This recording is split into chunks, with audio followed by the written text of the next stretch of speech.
بسم اللہ الرحمن الرحیم۔ ہم آج اس سیشن میں ایک اور بڑی کامن غلط فہمی کا مطالعہ کریں گے جو اسلام اور خواتین کے ضمن میں پائی جاتی ہے۔ وہ غلط فہمی یہ ہے کہ عام طور سے بعض لوگوں کا یہ خیال ہے کہ مرد جو ہیں وہ خواتین سے برتر ہیں، اور اس نوشن کو یا اس کانسیپٹ کو سپورٹ کرنے کے لیے عام طور سے قرآنی آیت کا سہارا لیا جاتا ہے۔ قرآن مجید کی یہ آیت اس طرح سے ہے، وَلِلرِّجَالِ عَلَيْهِنَّ دَرَجَةٌ، اس کا ترجمہ یہ ہے اور مردوں کو ایک گنا برتری حاصل ہے خواتین پہ۔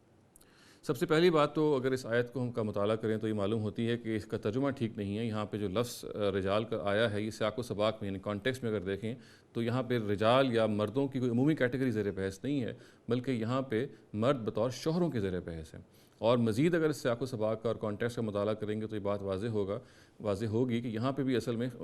شوہر اور بیویوں کے حقوق زیر بحث ہیں، اور یہ بتایا جا رہا ہے کہ مرد جو ہے وہ خاندان کے سربراہ کی حیثیت سے اس کی ایک فوقیت ہے۔ اور قرآن مجید کے جو بعض اور مقامات ہیں ان کا اگر ہم مطالعہ کرتے ہیں تو یہ بات بالکل سامنے ہو کے آ جاتی ہے کہ اصل میں جو قرآن مجید نے یہ بتایا ہے کہ وَلِلرِّجَالِ عَلَيْهِنَّ دَرَجَةٌ، یعنی شوہروں کو ایک گنا برتری حاصل ہے، تو یہ برتری کا جو مطلب یہ نہیں ہے کہ کوئی انسانی حیثیت میں وہ برتر ہیں، بلکہ وہ اس مفہوم میں ہے کہ ان کو خاندان کے سربراہ ہونے کے ناطے بعض حقوق حاصل ہیں، بعض ایسی ان کے اوپر آبلیگیشنز بھی عائد ہو جاتی ہیں اور بعض ان کو حقوق بھی حاصل ہوتے ہیں۔ قرآن مجید کی ایک اور آیت یہ بالکل واضح بتا دیتی ہے کہ مردوں کو دراصل خاندان کا سربراہ بنایا گیا ہے اور سربراہیت کی وجہ سے ان کو ایک درجے کی فوقیت حاصل ہے۔ پھر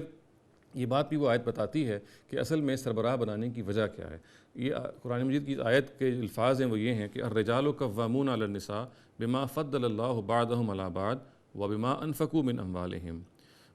مرد عورتوں کے سرپرست یعنی مرد سے مراد یہاں شوہر ہیں، بوجہ اس کے کہ اللہ نے ایک کو دوسرے پر فضیلت بخشی ہے اور بوجہ اس کے کہ انہوں نے اپنا مال خرچ کیا ہے۔ یعنی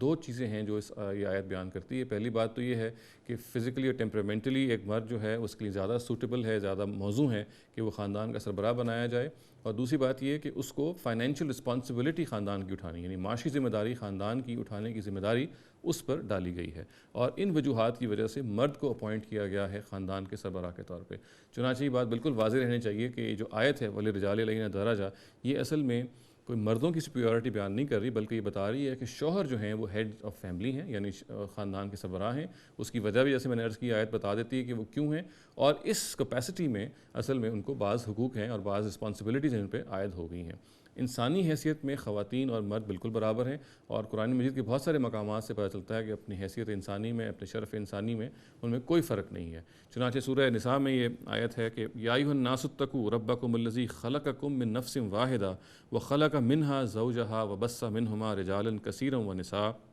اے لوگو اپنے رب سے ڈرو جس نے تمہیں ایک ہی جان سے پیدا کیا اور پھر اسی کی جنس سے اس کا جوڑا بنایا، اور ان دونوں سے پھر بہت سارے مرد اور عورتیں پھیلائیں۔ یعنی اسی کی جنس سے اس کا جوڑا بنایا، اس کا مطلب کیا ہے کہ آدم اور حوا ایک ہی جنس کے تھے، اور اس سے مزید یہ بات نکلتی ہے کہ اپنی انسانی حیثیت میں وہ بالکل برابر ہیں۔ اور ظاہر ہے کہ چونکہ وہ ہمارے پروجینیٹرز ہیں، وہ ہمارے پیرنٹس ہیں، اصل میں اوریجنل پیرنٹس وہی ہیں، ہم انہی کے خاندان ہیں، چنانچہ ان کے خاندان سے پیدا ہونے والے تمام مرد اور عورت بھی برابر ہیں، اس لیے کہ وہ خود بھی آپس میں برابر تھے۔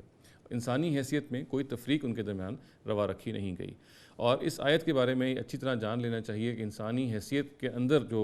انسانی حیثیت میں جو شرف کا فرق ہے وہ بہرحال اس آیت سے بالکل واضح ہو جاتا ہے کہ وہ موجود نہیں ہے۔ مرد اور عورت اپنی انسانی حیثیت میں بالکل برابر ہیں، اگر کوئی ان کے درمیان فرق ہے تو وہ ذمہ داریوں کا ہے، اور ان ذمہ داریوں کی وجہ سے کوئی ایک برتر ہو سکتا ہے اور ایک کمتر ہو سکتا ہے۔ شوہر کی حیثیت سے ایک مرد خاندان کا سربراہ ہو سکتا ہے، اور ماں کی حیثیت سے ایک خاتون جو ہے وہ باپ کے مقابلے میں برتری رکھ سکتی ہے۔ اقول قولی ھذا واستغفر اللہ لی ولکم ولسائر المسلمین والمسلمات۔